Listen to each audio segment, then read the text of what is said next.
Space SCPs. Space has fascinated humans in one way or another ever since we first developed eyeballs and looked up at the night sky. Ancient humans developed all sorts of fantastical theories and ideas about the lights in the sky and what was beyond them. Modern humans are no different, and despite all our advances in technology, there's still so much we don't know about space. From Edgar Rice Burroughs' stories about Mars to Star Wars and modern sci-fi video games, there's a wide gamut of ideas about the possibilities of space, ranging from optimistic hope for the human race to the grim darkness of the far-flung future. The SCP universe, of course, likewise has an impressive array of space articles, covering the weird, the horrific, and the hopeful. Let's take a look. At the sponsor for today's video, The Expanse: Osiris Reborn. I've been a fan of Owlcat games for a while now, with Pathfinder Wrath of the Righteous being one of my favorite games of all time. I was skeptical at first when I heard that they were stepping away from CRPGs to make a space-faring third-person action RPG, but after playing through the new beta a couple of times, I walked away quite impressed.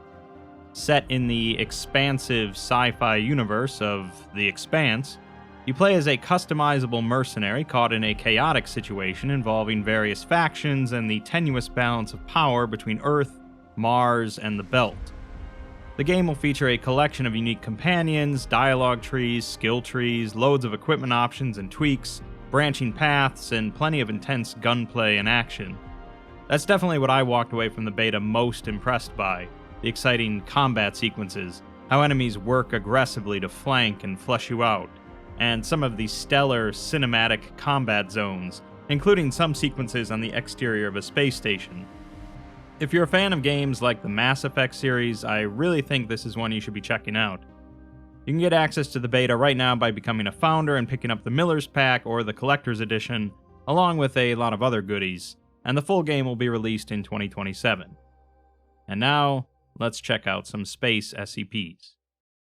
Let's begin with SCP-1959, an uncontained, unmarked, white spacesuit, similar in make to the Soviets' SK-1 model used in the Vostok program with few alterations.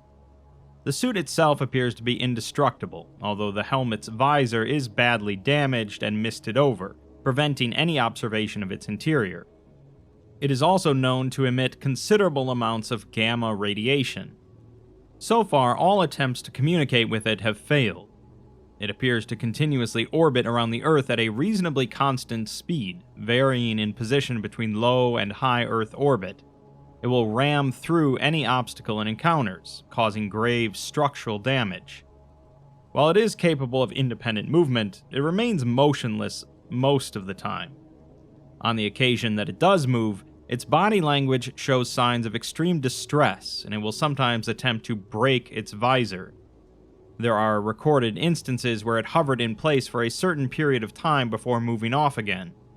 According to observations, the subject appears to be resisting some unseen force before being pulled away. It was first observed floating in low Earth orbit in 1971, with an addendum later being added that, following some research on the Soviet space program and declassified files, they have a strong reason to suspect that it is one of 3 men. Further research is necessary to fully ascertain its identity. This certainly seems like an anomaly that the Foundation definitely could contain. They just don't really feel like it for some reason. Poor guy. Next, we have SCP-1682. A large, segmented, worm-like entity located in the Sun, believed to be approximately 28,000 kilometers in length. Its appearance near solar prominence is believed to be coincidental, as the entity's apparition in relation to the features is not consistent. The entity appears to roam the surface of the photosphere for 3 to 4 months, before disappearing again beneath for periods of 8 to 12 months. The extended periods of disappearance, glowing appearance upon resurfacing, and the angle and speed of the entity in relation to the general surface of the photosphere suggest brief contact with radiative portions of the Sun's interior. It's remarked that no abnormal changes in solar activity have been recorded since the entity's arrival in 1986, and the exact nature of the entity remains to be seen. This line, however, is crossed out. On November 28, 2011, the entity emerged from the photosphere at a speed of 1,045 kilometers per second, effectively achieving solar escape velocity. It passed Pluto 2 days later, and the heliosphere on December 2nd. A note from a researcher states that he can't really put a finger on what was happening on the sun for all those years, and he doesn't think he really wants to. They believe that the creature was refueling for another jaunt into another star, somewhere. It's gone now. Everyone seems relieved, but he can't shake this anxiety that something awful has just happened. After going through an O5 only section, we're given an interview with a D-Class after they were exposed to SCP-028 in 1976, prior to the discovery of the entity. 028 is a space in a storage yard that provides total and complete knowledge on a random subject to anyone that enters it. The D-Class states that the comet is the in-transit carapace of an interstellar tapeworm, and it has a dormant brood in the radiative sphere of the sun.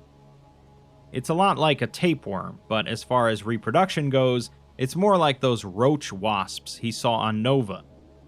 The doctor replies that no organism could survive in the radiative sphere of the sun, which seems like a really unusual thing for a Foundation doctor to say.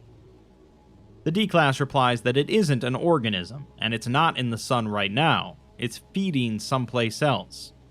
It's complicated, but those sorts of classifications don't really apply to this thing. The doctor asks if he'd really have them believe there's a clutch of eldritch tapeworms living in the sun. The D-Class replies that he just knows it, as that was the point of them putting him in 028, was learning something. The doctor tells him to just cut the BS, but the D-Class yells that it's a cosmic tapeworm, 27,000 kilometers long, and it lives in the sun.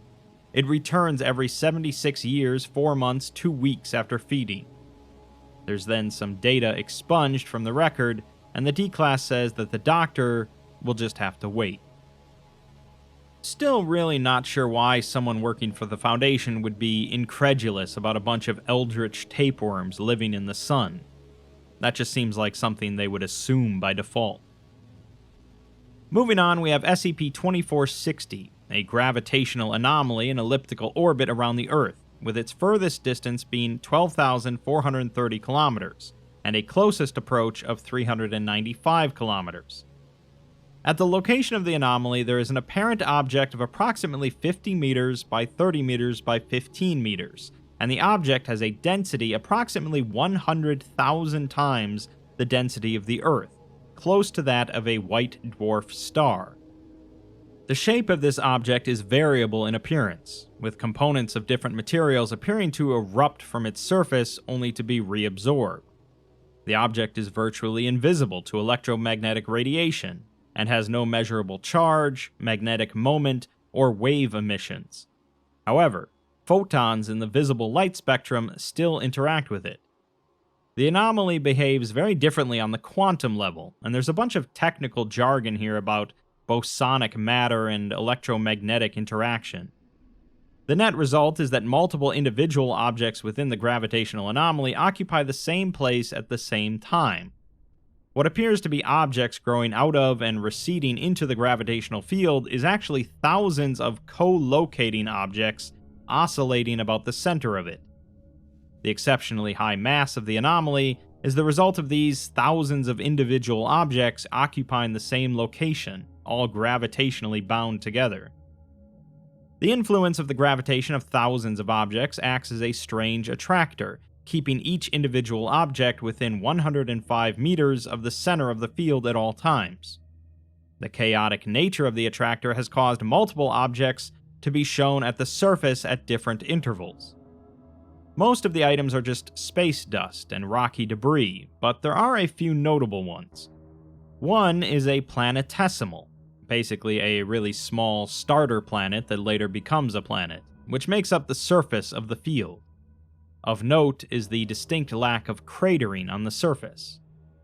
a comet nucleus of approximately 5-meter diameter, with visible spectral analysis suggesting that its original location was the Oort cloud, a spacefaring vessel of unknown make, 10 meters long, covered in unidentified symbols. Through a plate glass window, 2 beings are visible, apparently long deceased and desiccated, resembling crocodilian humanoids. Approximately 1,000 metric tons of hydrogen and helium, compressed under gravitation into a superfluid state. 90 capsules, each containing a single humanoid occupant, all apparently dead and desiccated. Lastly, Foundation Probe 0U11-3 and Agent Rick Roberts, deceased. On February 15, 2013, a stray orbiting steel bolt attached to a retaining plate from a redacted disaster was seen to be captured by the gravity well and collide with 2460. It was observed that the collision caused no impact site, and the bolt passed through the matter without hindrance. However, post-collision, the bolt and plate no longer registered any electromagnetic field deformation. Further observation demonstrated that the bolt remains attached to the plate, confirming that the co-location effect of items caught within the anomaly does not extend to items that are exposed within milliseconds to it. This observation further suggests that all objects seen inside of it were, at one point, normal matter, transformed by the anomaly into the amalgamation. It's hypothesized that the anomaly annihilates the quantum spin of the subatomic particles, transforming the matter from fermionic to bosonic and allowing it to co-locate. Oh, whoops, I was supposed to just say there was more technical jargon there. On February 5th, 2014, the anomaly was noted to pass within 70 kilometers of Foundation Orbital Unit 11, and a sortie was authorized to intercept it for quantum measurements. Agent Rick Roberts was sent in a probe to examine it at close range. Radio contact with the probe ceased when it came within 5 kilometers of the central mass. Approximately half a second before loss of contact, the apparent density of the low Earth orbit medium was seen to increase by a couple orders of magnitude. All remaining data from the experiment comes from the cameras aboard Orbital Unit 11. Agent Roberts quickly noted the lack of radio contact and engaged thrusters to maneuver away from 2460. The fuel was seen to ignite and pass ineffectually through the hull and cabin of the probe. Unable to adjust position or trajectory, the probe was gravitationally captured by the anomaly and fell into the central mass. This added 15,534 kilograms of mass to the anomaly, and containment procedures were updated to include a mandatory distance of 50 kilometers. We're then given a transcript of a lecture about 2460, given by Dr. Cordelia Argent, principal researcher for the Astronomical Phenomena Division. It reads, "Good evening and welcome. I want to thank everyone for coming this evening.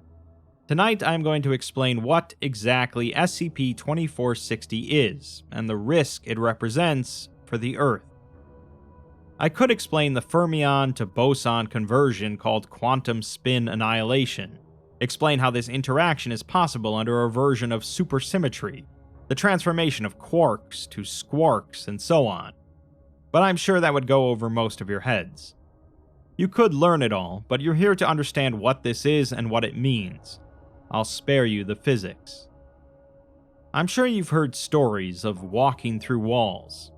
Ghosts, radio waves, certain anomalies, etc. Phasing is a popular term for it. In essence, SCP-2460 is a collection of objects, asteroids, comets, nebula material, stellar mass, and more, all phasing through each other. It's important to recognize that this phasing is the sole reason all these objects exist in the same place at the same time. This is not a spatio-temporal distortion, at least not anything more than is fully and non-anomalously explainable via its gravity alone. However, what is less explainable is the lack of electromagnetic interaction within SCP-2460. Firstly, this means that there is no radio communication possible with anything within the anomaly. Radio waves pass through it as if it wasn't there. This is also what leads to the phasing effect we see. You know how we are made of atoms, and atoms consist of a nucleus surrounded by an electron cloud.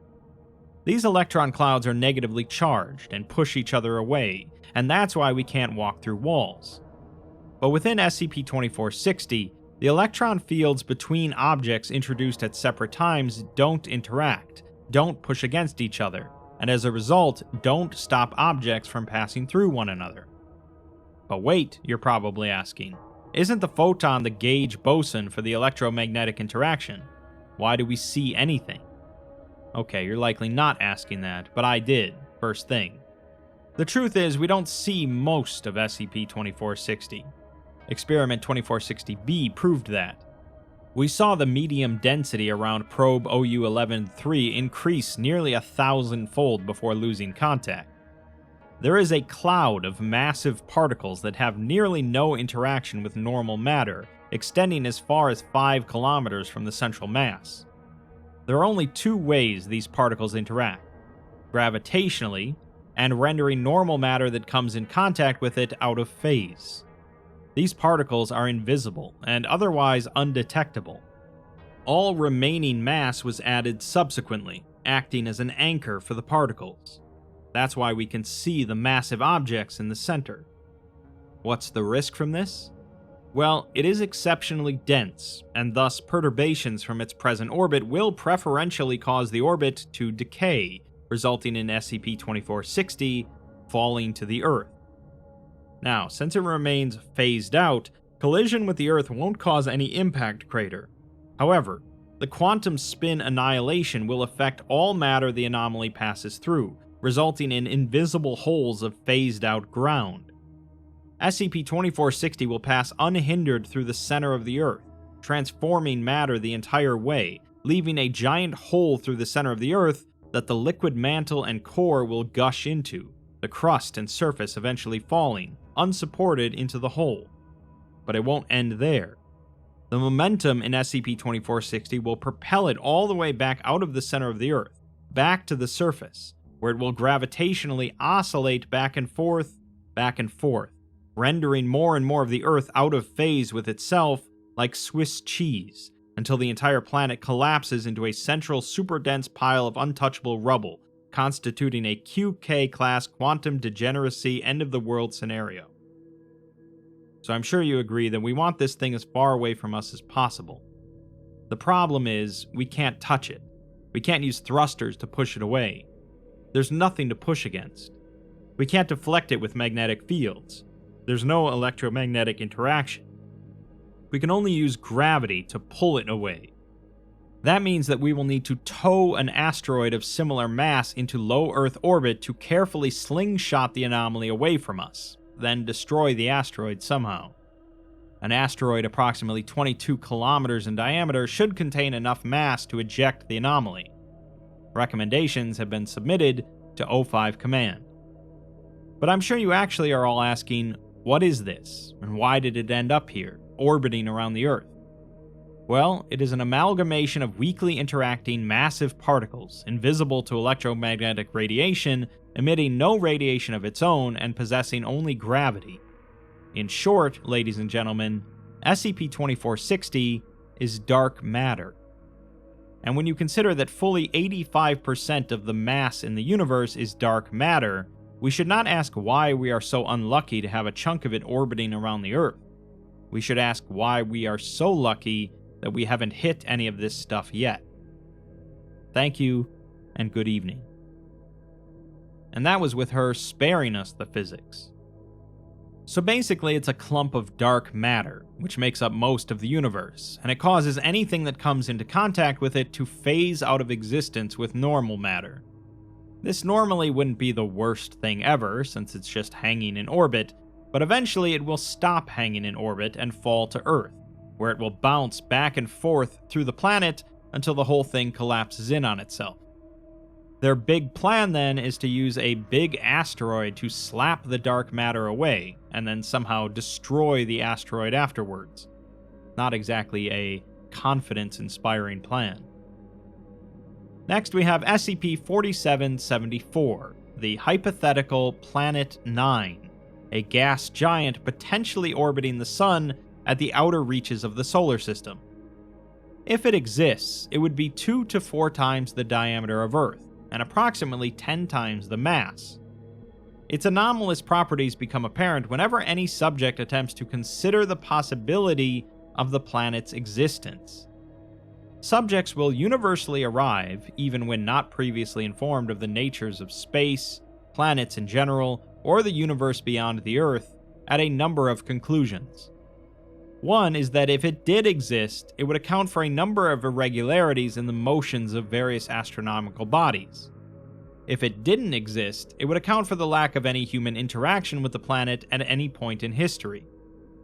Another is that the possibility of life existing on the planet cannot be ruled out, and the possibility of sapient life existing on the planet cannot be ruled out. Another is the lack of evidence for the planet's existence could be accounted for by a natural sensory extrapolation concealment field encompassing the region, and that the evidence for the planet's existence could be accounted for by a number of other minor sources, anomalous and non-anomalous. The current theory among research staff is that the effects of the anomaly represent either a mimetic hypothesis masking the state of the planet, or an ontological anomaly surrounding its potential existence. Our research team was assigned to the anomaly to attempt to solve the question one way or another, but the team has since been disbanded. On June 6, 2021, a group of 5 human subjects were selected to undertake the first voyage to the predicted location of 4774, on board the semi-autonomous exploration vessel Messier 002. While the initial stage of the voyage passed without incident, complications arose when the vessel began to draw close to the destination. Rather than simply landing on the planet or passing through the empty space, cameras reported a large area of visual distortion, followed by a bright flash of light. The ship's internal systems malfunctioned, jump-starting the Lang distortion drive and propelling the vessel far beyond the edge of the solar system. The crew were eventually recovered 34 days later than planned, but were unable to recall any aspect of the voyage prior to their recovery. As the visual distortion and light are explainable by equipment malfunction, and the memory loss by a slow leak of the LDD coolant system, the anomaly's status remains uncertain. After some extensive questioning, it's been revealed that those affected by the anomaly now arrive at some additional hypotheses. If it existed, the planet would be incapable of supporting intelligent life. Any such life forms as developed on the planet would necessarily be forced to adopt a method of partial non-existence due to the planet's natural inhospitability. If the planet was found not to exist, the inhabiting life forms would clearly not be capable of existence. Since the planet is hypothetical, the life forms native to the planet must also be hypothetical. Investigating the anomaly further would reveal more details about the planet, and therefore render it either proven or disproven, eliminating the possibility of any hypothetical native entities existing. If the Foundation truly exists for the greater good and considers sapient life, hypothetical or not, to be to some degree human, the preservation of such a hypothetical race would be worth the cost of not exploring the true nature of the planet. Therefore, if such a claim to ethical standing is taken as true, the Foundation and related organizations should prevent any such exploration and allow the native entities to continue subsisting in a state of ontological superposition. The current containment procedures were enacted shortly following the incident. Requests to classify the potential inhabitants of the planet as an anomalous phenomenon in their own right have been denied, as no evidence for their existence or lack thereof has been or will be found. Further information on the anomaly can be obtained by considering SCP-4774. That sure was a lot of words, but basically the Foundation discovered a hypothetical planet on the edge of the solar system. Or rather, they didn't discover it. The anomaly occurs whenever anyone contemplates on its hypothetical existence, mostly coming to the conclusion that if it did in fact exist, it could have life on it, even sapient life, except that sapient life couldn't really exist on such a hypothetical, harsh planet. If it were to actually exist there, it would also have to be hypothetical in nature, unable to be proven to exist or not exist. If therefore the Foundation cares about sapient life, even if it wasn't necessarily human life, they would have to care about these hypothetical lives. That means that they can't really take any further interest in either proving the planet exists, which would wipe out any hypothetical entities that couldn't survive on such a planet, or proving it doesn't exist, which would also wipe out any hypothetical life that might exist there. Quite the head trip indeed.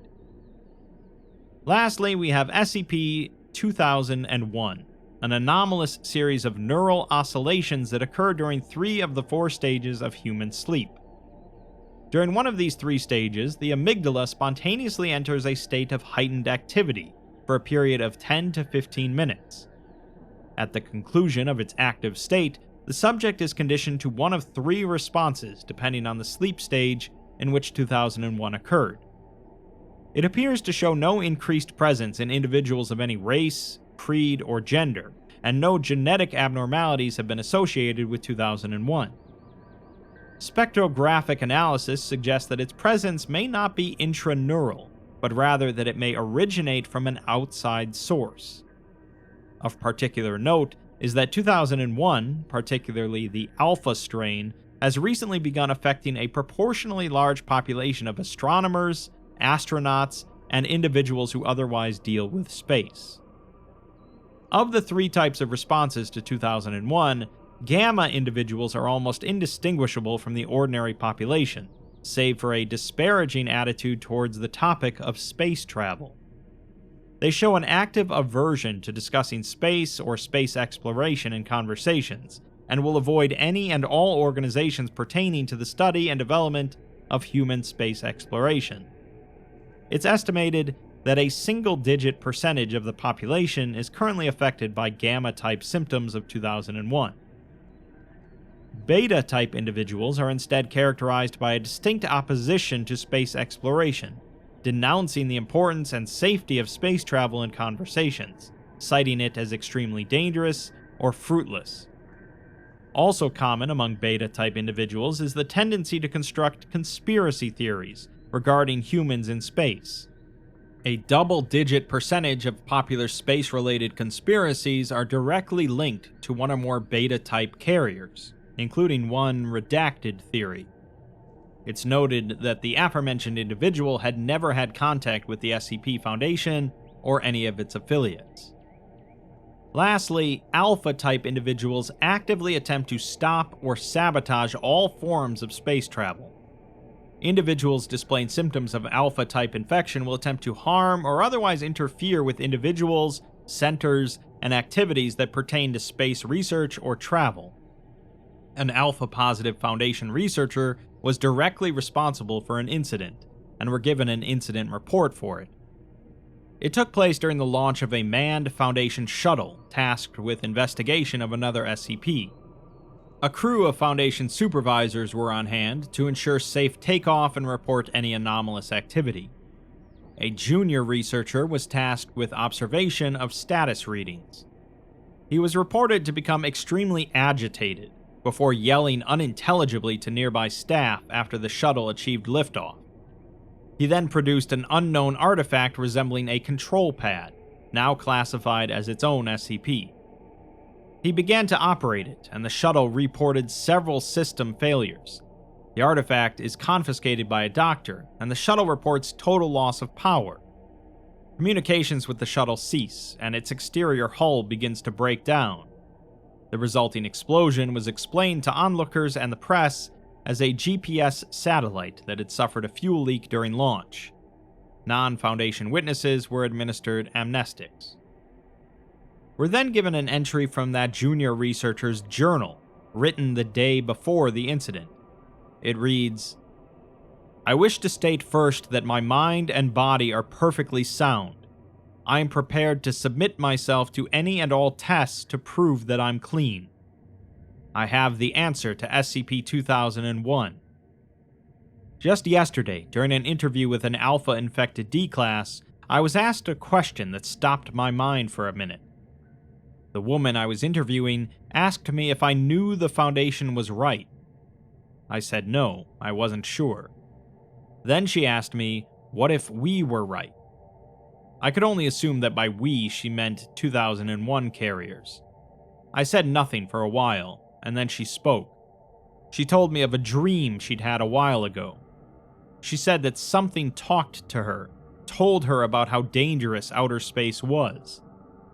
It showed her the beasts that roam the void between stars, about the fractal beings that absorb the very fabric of reality, about the data expunged that we're keeping in that godforsaken door, and she was scared.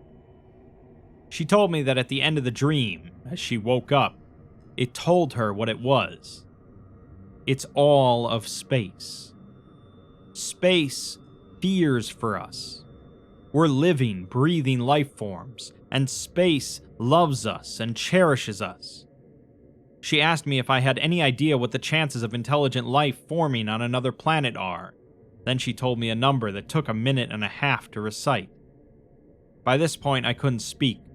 I started thinking about the demographics of infection, about the symptoms, about data expunged, and suddenly it all made sense.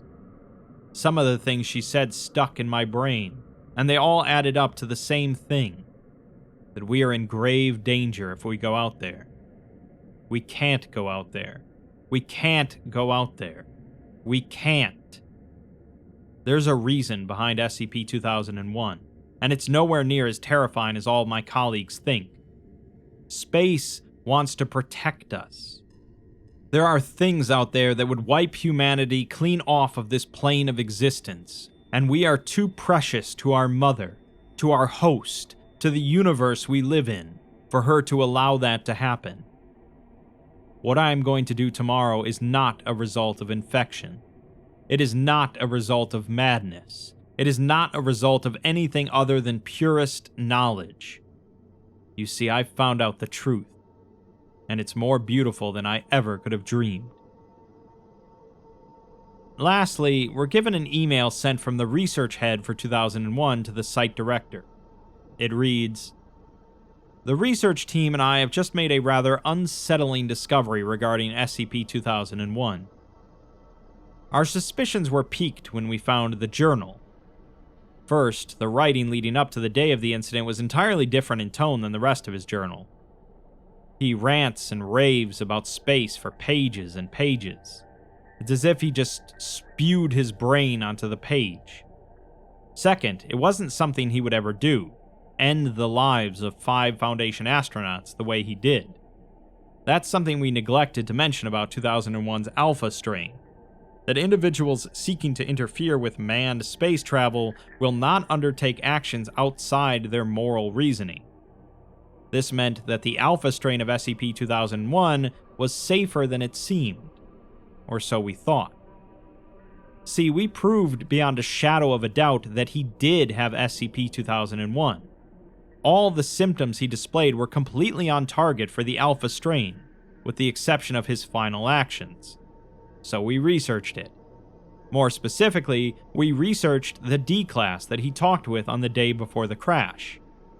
We sent subjects into her cell and asked her to talk with them.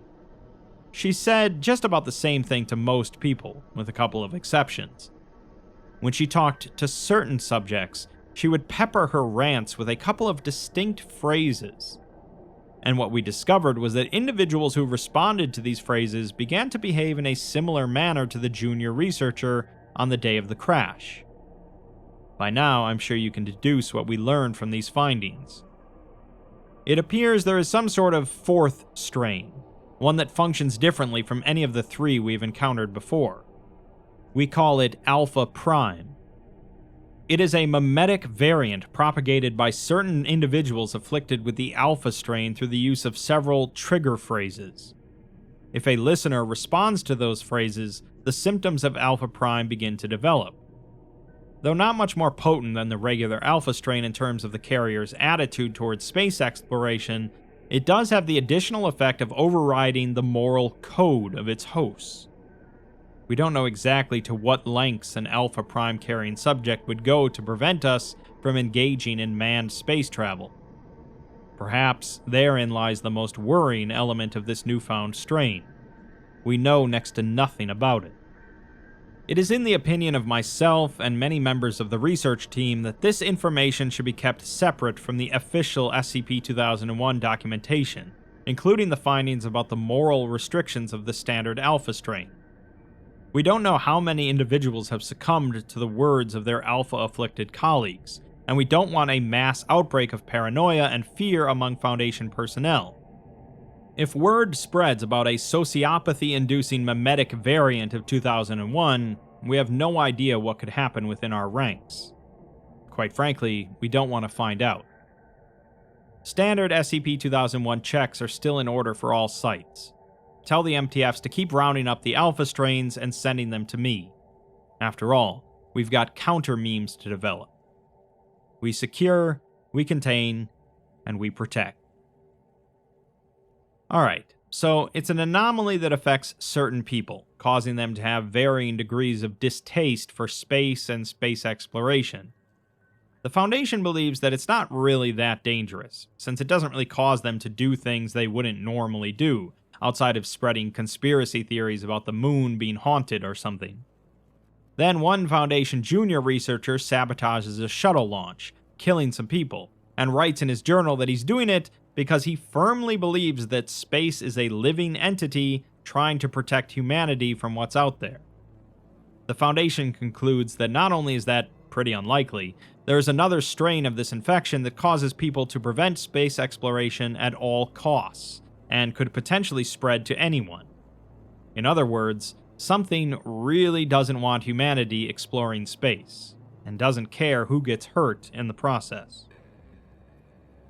Space has always been ripe for science fiction and horror, a practically endless expanse of the unknown. Pretty much anything could theoretically be out there, tucked away behind a star, dwelling on some far-flung planet. And while humanity in the real world is a long, long way off from exploring much of anything out there, it doesn't stop people from wondering and fantasizing. The actual answer, of course, is that there's almost certainly a whole lot of nothing out there, but that's not nearly as exciting.